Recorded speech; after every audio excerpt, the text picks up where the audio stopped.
right, so if the judging panel is in ready, all right, and our esteemed opponents, and our partners, and the audience. All right, then let's begin. He who fails to plan is planning to fail. The question in today's debate is not when the Keystone XL and its reserves are going to be tapped into. The question is who is going to do it? The United States or our adversaries, such as China or Iran? And it is because of this reason that we need to tap into the wealth of natural resources that we have at our disposal in partnership with our partner Canada that I humbly submit you vote for the government in today's round and stand with the resolution that the U.S. should approve the Keystone XL pipeline. Let's first look at some couple of resolutional analysis points. Excuse me, essentially analyzing what the resolution is about and what we're going to debate. Point one you can tag as policy round. Policy round, pretty self-explanatory. We're here to pass a policy. My second resolutional analysis point is of what the Keystone XL pipeline is. The Keystone XL pipeline is a oil pipeline system proposed in Congress that would start in Alberta, Canada, and then flow to refineries in Illinois and Texas, and be distributed in the city of Cushing, Oklahoma. So with this background in mind, let's look at a little bit of background, establishing the grounds of the round. My first background point you can tag as Congress considering. Congress considering. Currently in the United States Congress, there is a bill that has been proposed numerous times to have and enact a Keystone XL pipeline to allow its passage. It's been locked for over 5 years now due to different concerns from environmental groups, due to many concerns from political advocacy groups. With this, let's look at our plan text. And our plan text mandate you can tag as the United States federal government should approve the Keystone XL pipeline. The United States should approve the State Department's Keystone XL plan. And it has two specific areas that they will be avoiding with the pipeline. First of all, they will be avoiding tribal lands. And the second plank is that they are also going to be avoiding key water reservoirs. Again, they are going to be avoiding tribal lands and key water reservoirs. So let's dive right into the meat of our case, and that is the advantages. I'll take it first with two questions. Question about the plan text, specifically looking at key water reservoirs. How would you define these, or how does the State Department define these, and which areas would you be not using?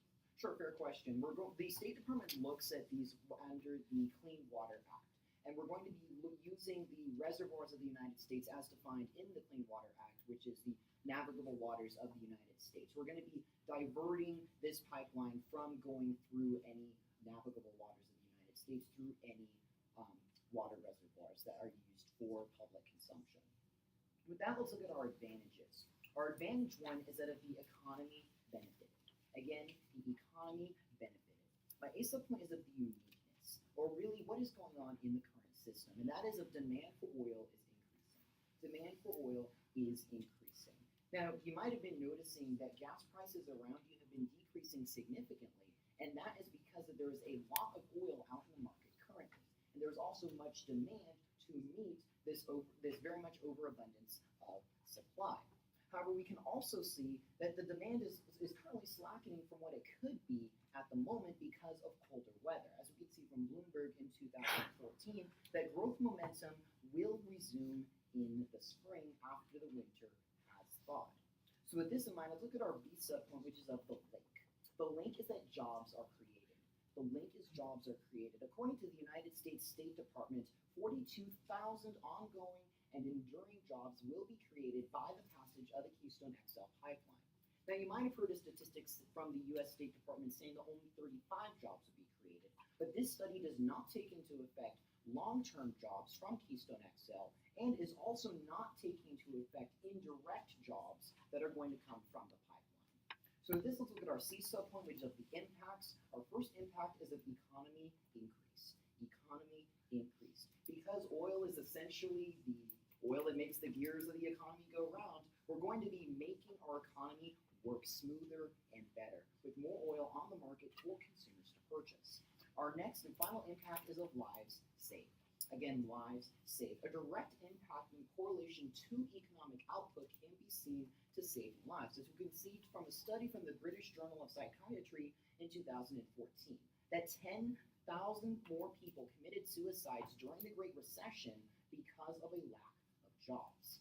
The Keystone XL pipeline is directly saving lives by giving people meaning, by giving people hope, and by giving them a job that they need. But now let's look at our second advantage, and that is the environment protected. Environment protected. Our ASA point is of the uniqueness that currently 400% increase in railway shipments of oil. In the current system, because of the oil that we have seen that has gone up, the oil rates, we have seen the trains being used more and more. And this is bad because we can see recently that a Canadian accident in Quebec recently claimed 47 lives. We can also see just 4 days ago that a train crash in Ontario spilled 102,000 liters of oil and crude oil and 18,000 liters of canola oil. I'll take your second of 2 questions. Before I run into protected time, I'm Sure. assuming where you're going with this advantage, so I'm going to ask the question now. So is it the government team's contention that we'd be decreasing the amount of railway oil? Yes. And by how much? Yes. We're going to be getting into that more into this advantage. But yes, we are going to be decreasing railway oil. So let's look at the next point, which is that from 1975 to 2012, 800,000 gallons of oil have been spilled. But just last year, 1.15 million gallons were spilled from train accidents. This is a travesty that we need to stop. Our B subpoint is of the link that Keystone is the safest form of oil transportation. The safest form of oil transportation. As we can see from the Manhattan Institute of Policy Research, when they reported that the historically safest and least amount of spills and the easiest to maintain come from pipelines. Our C subpoint is of the impacts. First of all, lives saved. According to the U.S. State Department study, if we pass the Keystone XL pipeline, 6 lives per year will be saved from railway accidents. This is a direct terminal impact that is for our case. Our second impact is of environment protected. Environment protected. Through passing this plan, we are going to protect the environment, and ultimately, in my third impact, we are saving money. Saving money. Thank you, and please vote government.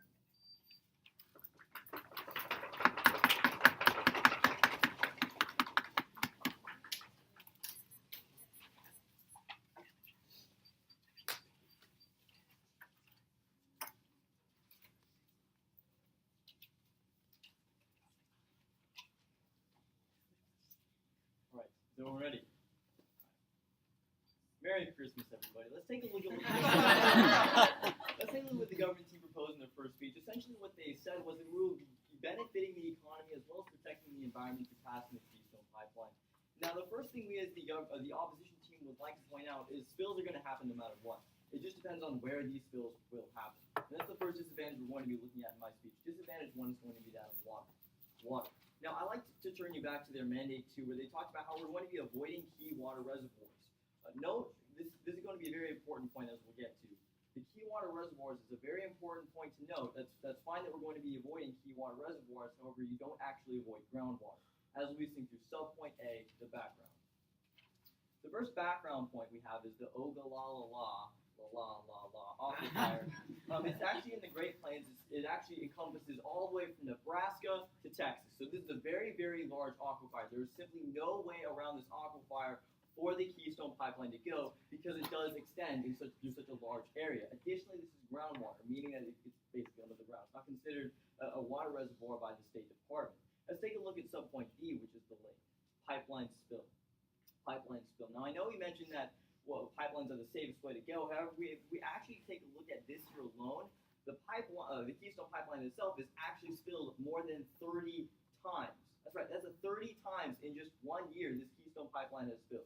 Now, there's different areas in regards to the Keystone pipeline. The area that they're talking about is simply one leg off of the pipeline. So keep in mind, the Keystone pipeline extends almost throughout the United States. And then 30 times in 1 year this pipeline is spilled. It's not made of adamantium. Yes. Now, this number that you're citing, where's the source for this? I was actually just about to. Thank you for reminding me, actually. It comes from the Wall Street Journal in 2014. Yeah, you can write that down. So let's take a look at subpoint C, which are the internal links. How do we get from point A to point B? Now, these internal links are twofold. Firstly, 30% of the nation's water. This is 30% of the nation's water we're talking about. We have 30 spills in 1 year from the Keystone pipeline in this water area. This will absolutely affect our nation's water. The second internal link is that of 25% of cotton, 15% of corn. 25% of cotton, and 15% of corn. Essentially, there's a lot of agricultural farming that is reliant on this Ogallala aquifer, and will absolutely be affecting this. Spills will happen 30 times. It's empirically proven. Let's turn to the impacts, which is subpoint T. There are 3 impacts I'd like you to write down. First is that of over $30 billion in losses. Over $30 billion in losses. When we look at the fact that this aquifer is 25% of cotton, 15% of corn, that's around $30 billion in economic losses if we lose this Ogallala aquifer. This is really bad for our nation's economy as a whole, and is actually a direct turn on their advantage, talking about how the economy would be benefited. The economy would absolutely not be benefited.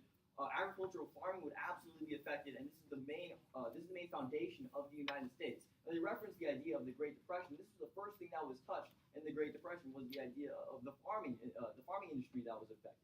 This is a very, very important point to note. Second point under here is that of environmental hazards.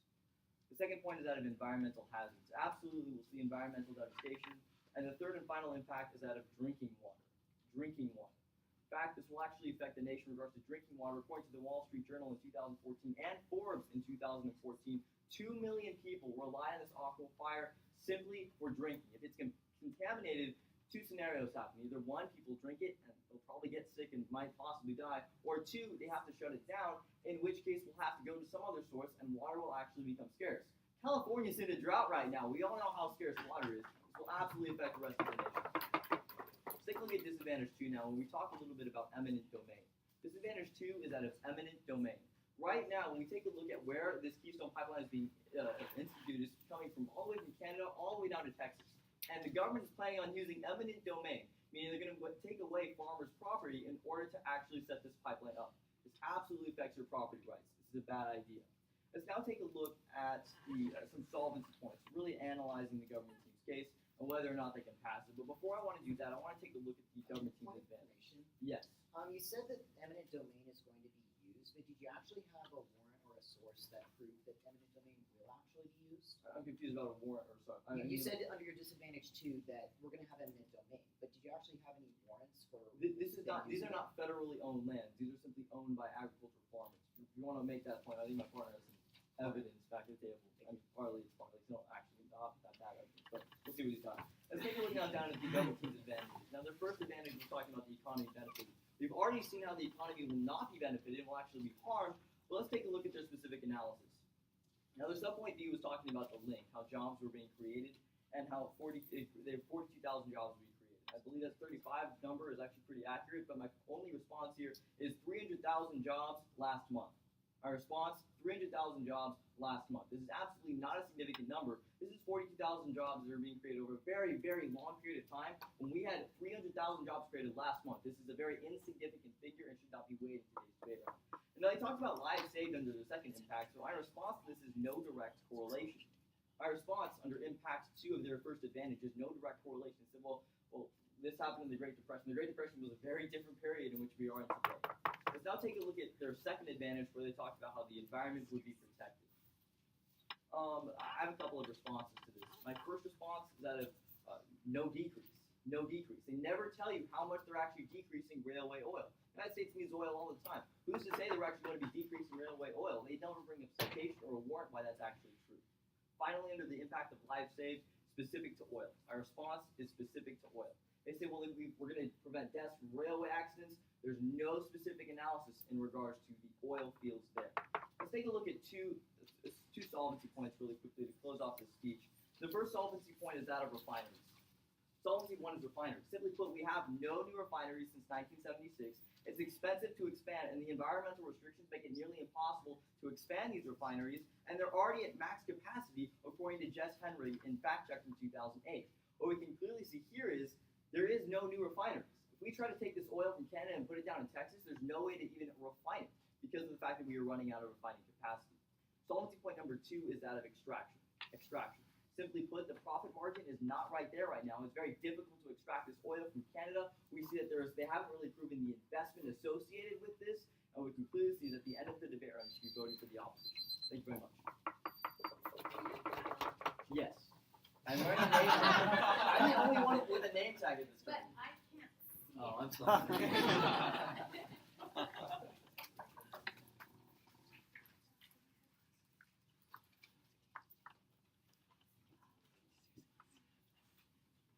Happy holidays as well. All right. We're gonna get both sides of the spectrum in there. We're gonna be all right. I'll just organize my notes really quickly here. All right. Is the judge there, and all of them ready? And are my opponents ready? Nope. My partner? Nope. No, you're not ready. That's too bad. And everybody watching, are you all ready? Yeah. All right. So let's jump right in. The Keystone Pipeline serves to save lives, serves to benefit the environment, and that's why our advantages outweigh every single one of their disadvantages at the end of the day. Let's jump into their first disadvantage. They talked about water resources. I have two overarching responses. My first is the only alternative is to ship the oil overseas. That's the only alternative, and statistically and empirically, this is proven to have more spills. In fact, the Keystone Pipeline has the most advanced leakage detection yet. The most advanced leakage detection yet. So if Canada can't get this oil pipeline moved through, they have one other option, and that's to ship it overseas. We all know what happens when there's an oil leakage overseas. That actually harms the water way more than if there's a leak to somehow harm the groundwater. So their disadvantage with water, I'm going to turn this. In fact, if you don't pass the Keystone Pipeline, that's what's going to harm the water most of all. So now jumping into, they talked about how the groundwater is 30% of the nation's water. My response to this, I'll take your question in a moment, is what type of water? Is this usable water? Is this purified water? They haven't specified. And second, you can cross-apply my response of the overseas spills that vastly outweigh the groundwater they're talking about. I'll take your first of two questions. Actually, just touching on that point, talking about how it's the only alternative is shipping oil overseas. So it's the contention of the government team that by instituting the XL pipeline, we're going to be reducing our independence on foreign oil, and if so, by how much? Well, it would reduce our independence on foreign oil because if we have an excess in the refineries, like you're saying, we can now push away from the foreign oil where we're supporting dictators, and now we're going to be able to get oil closer to home with a greater environmental impact. So that's why it actually impacts out to a turn on your second disadvantage. So let's move down to, they talked about the environment as one of their impacts. And my response to this environment impact is a turn. Canada will build the Keystone Pipeline regardless if America gets involved. If America's not involved, this pipeline will be built to a shoreline where they will ship it overseas. So you still have the groundwater devastation, but you also have spilling overseas. Every time water or oil gets into the ocean, that spreads dramatically more than if it leaks on the ground. So the environment is still protected most. My second response under their environment point is that the China refineries are worse. If we're going to now, instead of us using our refineries and using this Canada oil, what will happen is that oil from Canada will get shipped over to China or another country to be refined. Their refineries have terrible pollution standards. There's going to be much more pollution, and it's ultimately going to harm the economy. In fact, what their environmental standards do is, according to CBC on October of 2014, people in China were forced to wear masks because of the pollution because of the oil. I'll take your second question. Now, your opponent or your partner asked me if you had any evidence, find the evidence to support one of my points. Do you have any evidence saying that China or one of these nations with terrible environmental regulations is going to tap into the Canada oil? Well, first of all, that's the only other option China has. Secondly, the statistic I have brought you from CBC shows that this is already happening. Tons of oil is refined in the China refineries. And as we see from the statistic from CBC, much of this refined oil is causing major pollution. So it's an environmental harm that's actually turned to support our side. So with that said, let's go to their second advantage, which was eminent domain. Now they said basically we're going to be taking farmers' land as we build this pipeline. My first response is the pipeline will be built anyway, so their response is non-unique. It's not going to. It's going to happen anyways. My second response is if it goes through U.S. soil, it's actually going to be better because the United States provides way more just compensation. I'll say that again, just compensation. We're paying for the land we're using. So we're going to pay them, and then we're going to put the Keystone Pipeline through it. Whereas if it goes through other countries, they don't have that same compensation for what they're doing. So that brings me, they also mentioned eminent domain. They now went to their solvency point. Their first one is that we're going to max out the refineries. I spoke on this a little bit earlier, and I have a few responses to this. First is exporting oil.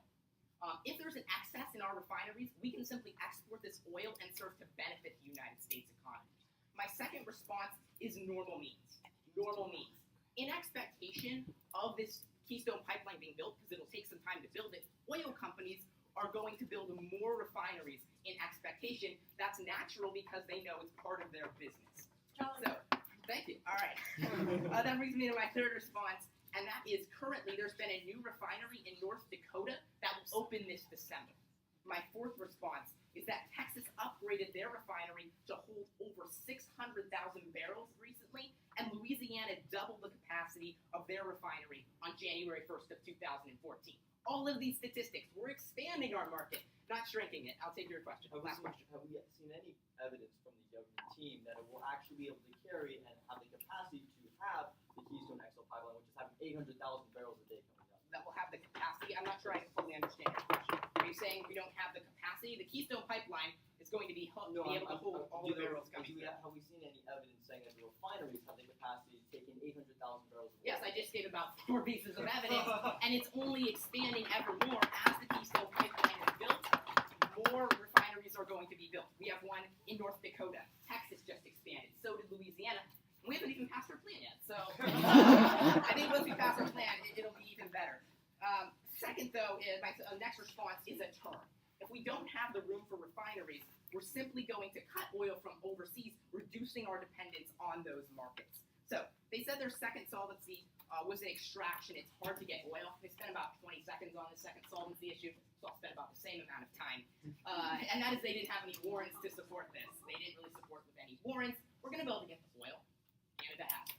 So with that said, let's go over our case really quickly. Under our B point of the link, under our first advantage, we talked about 42,000 state jobs. They said this was not a significant job increase. My first response is just tell that to someone who's struggling to find a job in today's society. This is 42,000 more jobs, 42,000 more families that are going to be fed because of the Keystone pipeline. Second, under our impact of lives saved, they said this was specific to oil, that this isn't really going to happen. And that we're not going to save lives. My response, empirically denied. In Springfield, there was a pipe burst, and 21 people died recently. Why? They didn't have advanced measures to detect oil leakage, which the Keystone pipeline has. So, it'll benefit the economy, it'll benefit the environment, and that's why we need to pass this plan. Thank you.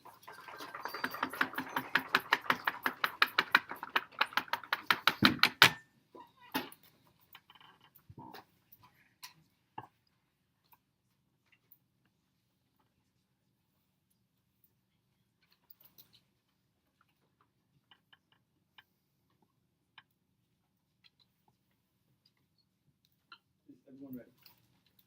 I gotta say, Coach Group, I love being at this tournament, but I hate being in the pit of valor right now. So we're talking about water, and they kind of mishandled this point.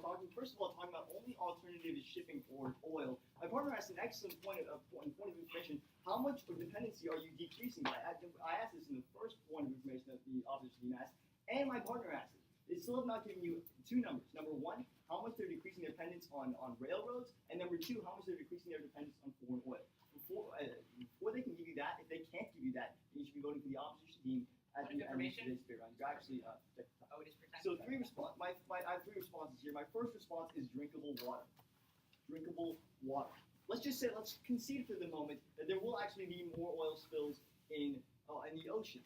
The ocean is not drinkable water. This aquifer absolutely is drinkable water, and that's why it affects the United States on such a big level. Let's look at my second response, which is an existing leg. Existing leg. Now, the uniqueness point in the background point by my partner was kind of unaddressed. Right now, the Keystone XL pipeline, if built, would use an existing leg that is already right now in place in the status quo. This leg has spilled 30 times this year. This is important. This is the leg that they would be using if they used the Keystone XL pipeline. And my third and final response is by how much? By how much? They talk about how their only alternative is shipping oil, but they never tell you how much they're decreasing their dependence by. This is important because when we talk about their railroad analysis and their dependency on foreign oil analysis, they don't give you quantification by how much they're decreasing. Point of information? Yes. So where's the bright line on how many statistics we need? I mean, we brought about 30 different pieces of evidence in my last speech. How much is enough? Unfortunately, there were the incorrect statistics. We want two. The number of first of all, the number of dependent well the number that you're decreasing on foreign oil. Those are very, very key to this round. Let's move on to their next response, talking about what type of water is it. Under my partner's issue of groundwater, it's kind of clear what this water is. It's groundwater, but you can take my response as drinking water. Drinking water. Drinking water and groundwater are pretty synonymous. They're used for drinking and for watering crops and things like this. Let's move on to their next analysis point, talking about a turn of Canada will build the pipeline. I'm going to secede the fact that Canada will build a pipeline, but I'm also going to tell you how, which is something the government team never did. You can tag my response as Energy East. Energy East. They're actually going to be building the pipeline into the east coast of the United States, something that will, A, never touch eminent domain, and number two, will actually have the refining capacity right now. This is important because this analysis is especially key to the debate round with regards to solvency. We talked about how right now in Texas and the Eastern Gulf, where the oil is being shipped to the Keystone XL pipeline, those refineries are at full capacity. If the refineries in the east are at low capacity, this is important because Canada will be building these refineries to the east coast of the United States, where we have plenty of refinery access. Let's move on to their second response, talking about how China is worse. My response is false presupposition. False presupposition. This is based on the false presupposition that we will actually decrease dependence on foreign oil. They still have not shown you how or by how much. Let's move on to the disadvantage two, talking about eminent domain. The disadvantage two is talking about eminent domain, like I just said. They had two responses. First of all, the pipeline will be built by Canada, and second of all, U.S. oil is just compensation. On both of these, you can tag my one response as Energy East. Energy East. Yes, the pipeline will be built, but where it will be built absolutely matters. If Canada uses Energy East instead of the Keystone XL pipeline, they completely avoid eminent domain and completely avoid the disadvantage. Energy East will happen if you voted for the opposition team. This is substantially more net beneficial than what the government team can do. I'm actually going to address these solvency points. Actually, I'll take your question. Now, with the I'm sorry for making you sit down. that's okay. With the Energy East proposal, did you provide any warrants for why or how TransCanada would actually use this policy if we didn't pass these? This would simply be the default. This is what you talked about how the pipeline would be built. You didn't tell us where. I'm simply telling you where it would be built. We have evidence on this if you want to see it. Well, actually, we don't have evidence on it, but we have sources talking about that's how it would be built. Let's go on to solvency points, talking about refineries now. He had a lot of responses talking about how they're exporting oil and they're part of businesses, and then he talked about refineries and upgrades and such. From all of these, three responses. My first response is shipping down to refine. Shipping down to refine. Now, when he talks about how you can just ship it somewhere else, they're shipping this oil down to Texas and such to refine the oil. So we can't export this oil because they're shipping it down to the United States for refining. Let's look at my second response, which is of capacity. My second response is capacity. Know that they give you analysis talking about the new refineries and the Texas upgrades, yet they never give you any analysis or sources saying that they have the capacity to refine 800,000 barrels of oil. This is important because while we may see a slight increase in capacity and refining capacity, we don't see actual full solvency on this point. This leads me to my third and final response, which is of Energy East. Energy East. If we use Energy East, we do have full refining capacity right now. Let's look to the solvency point number two, talking about extraction. They mishandled this and talked about the only response to this was that we had no warrants. My response is price points. Price points. This comes from Forbes in 2014, and they talk about how the sponsors for the Keystone Pipeline won't invest in the Keystone Pipeline because the profit margin simply is too low for them to invest. This is important because when we talk about how extraction is expensive, this means that they don't get any access to solvency because nobody will invest in the Keystone XL pipeline. Let's go on to the case now. So advantage number one was talking about the economy being benefited. And my partner had an excellent response of 300,000 jobs were created last month. They said that this is 42,000 families. My one response is significance. Significance. While it's fantastic, and I completely commend the government team for making this argument, but it's simply not significant in a debate round. The debate round and the real world are completely two different things. And right now, they're losing in the debate round. Let's go on to their next response, talking about my partner had an excellent response, talking about no direct correlation. He said this was empirically denied. My response is both teams access impacts. Both teams access this impact. Note that they have no direct correlation to oil. All they talk about is lives saved due to jobs. But the opposition team also creates jobs, and the government team also loses jobs. Just look at the disadvantage for that analysis. Let's now move on to advantage number two in the final argument, talking about the environment protected. This was actually completely unaddressed by my opponents in their last speech. My partner had an excellent analysis talking about how they don't show or prove how much they decrease the railroad operating capacity, and that's reason to vote for the opposition team. Thank you very much.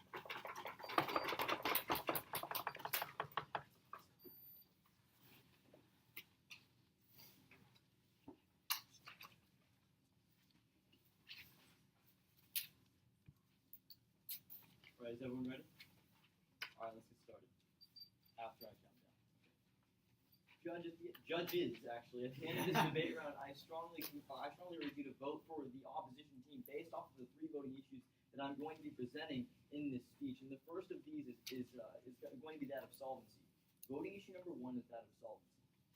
Now, when we take a look at about like the solvency that we've been discussing going back and forth throughout this round, there's a couple of key points to note here.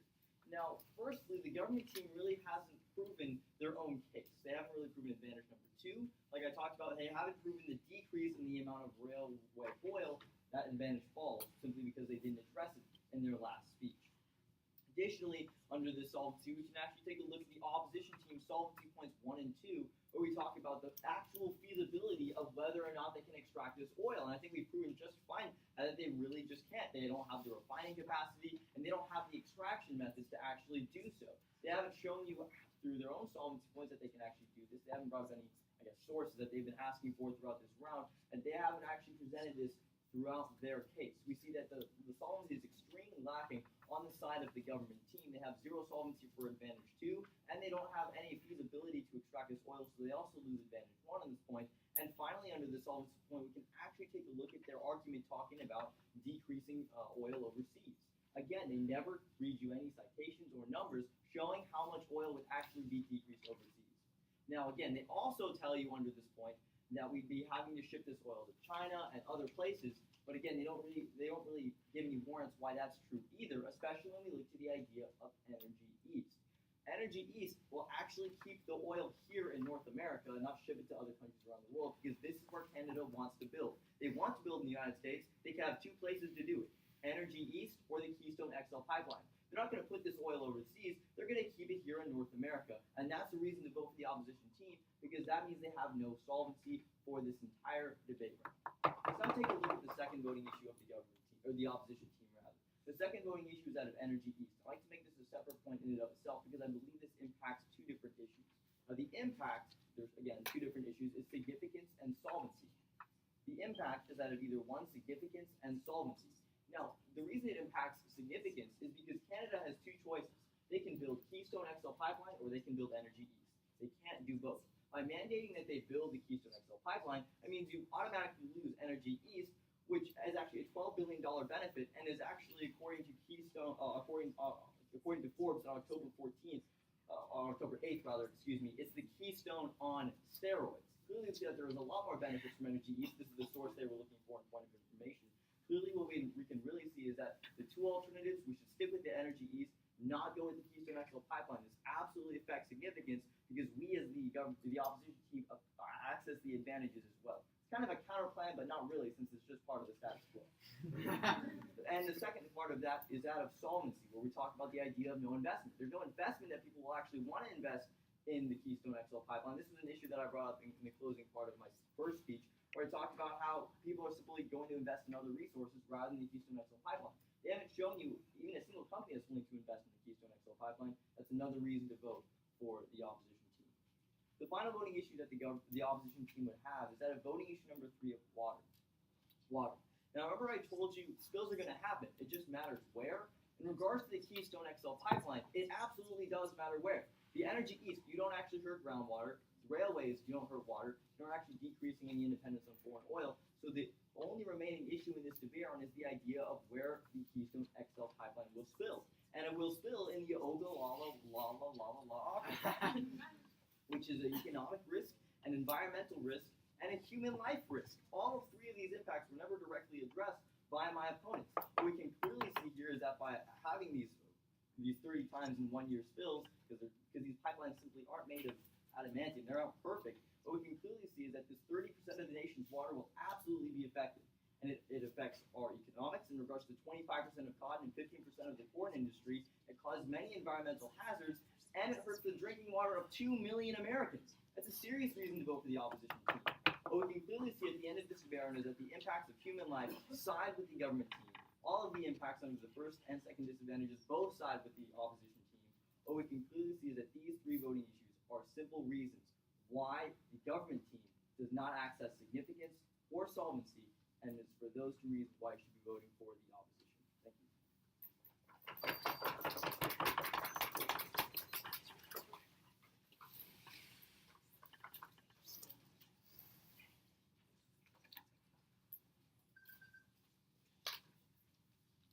How can my speech be over? It hasn't come yet.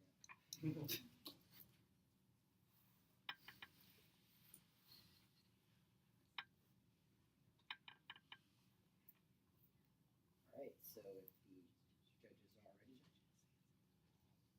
Alright, and the timer, and our minutes, and our partner. Yes. Then let us begin. There are quite a few arguments that I'm going to be going over in this last speech, but I'd like for you to consider the quote I've opened up this speech with, or opened up this round with, rather. He who fails to plan is planning to fail. And it's not a question of when the oil is going to be tapped, but who is going to get it, whether us or China and Iran. And actually, I'll be addressing those points in specifics when looking at their voting issues. Their first voting issue is that of the solvency. And they talk, I'd also like to tie in together the second voting issue of Energy East. Now, I have several responses to these points. First of all, Energy East is still going to the east. Is still going to the east. The reason why Canada is taking these pipelines and taking them to this alternative route is to export it to other nations. They have provided no evidence showing that this oil is going to stay in North America. They actually have no warrants for this. And Energy East is a project that is going to be exporting oil to other nations. My second response is of Canada government in negotiations with China. Canada is in negotiations with China. Canada is currently negotiating with the Chinese government because they are thinking that we have been balking on this pipeline for over 5 years now, and so they should be in negotiations with another country who's more willing to work on the idea. They are in direct negotiations with China. This is something that is currently going on in the status quo, something that shows that this will not stay in North America, but it will go to other nations.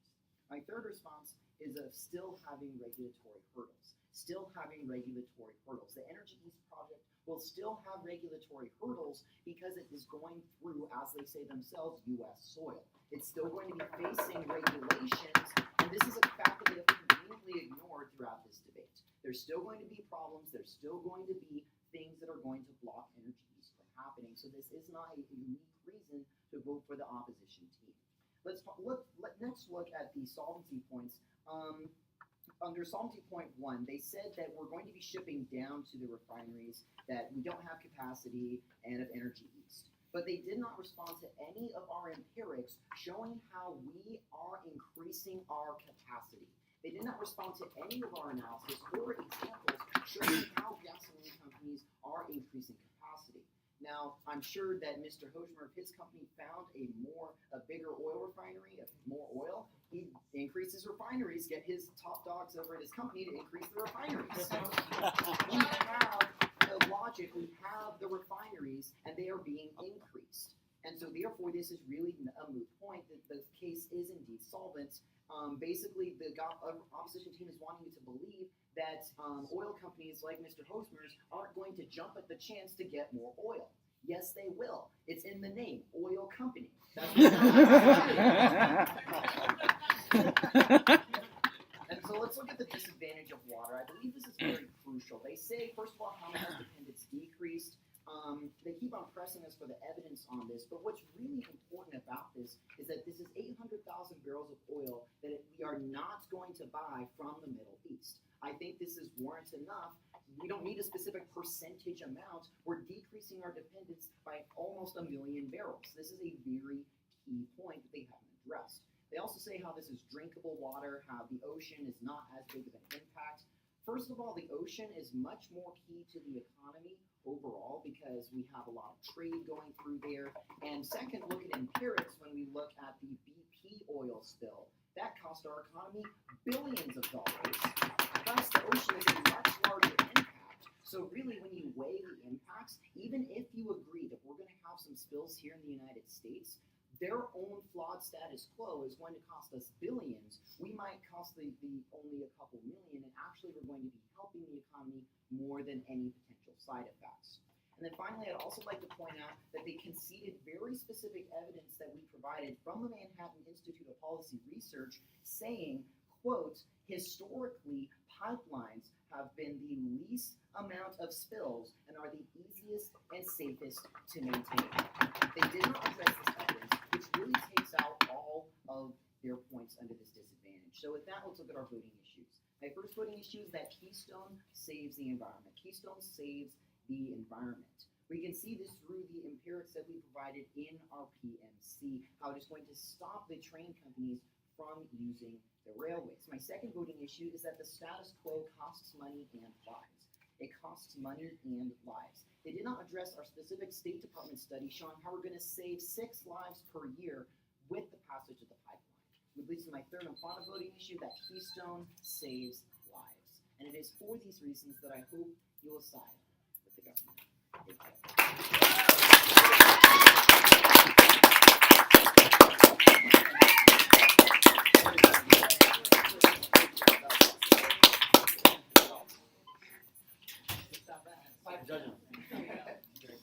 Thank you so much. Thank you for judging.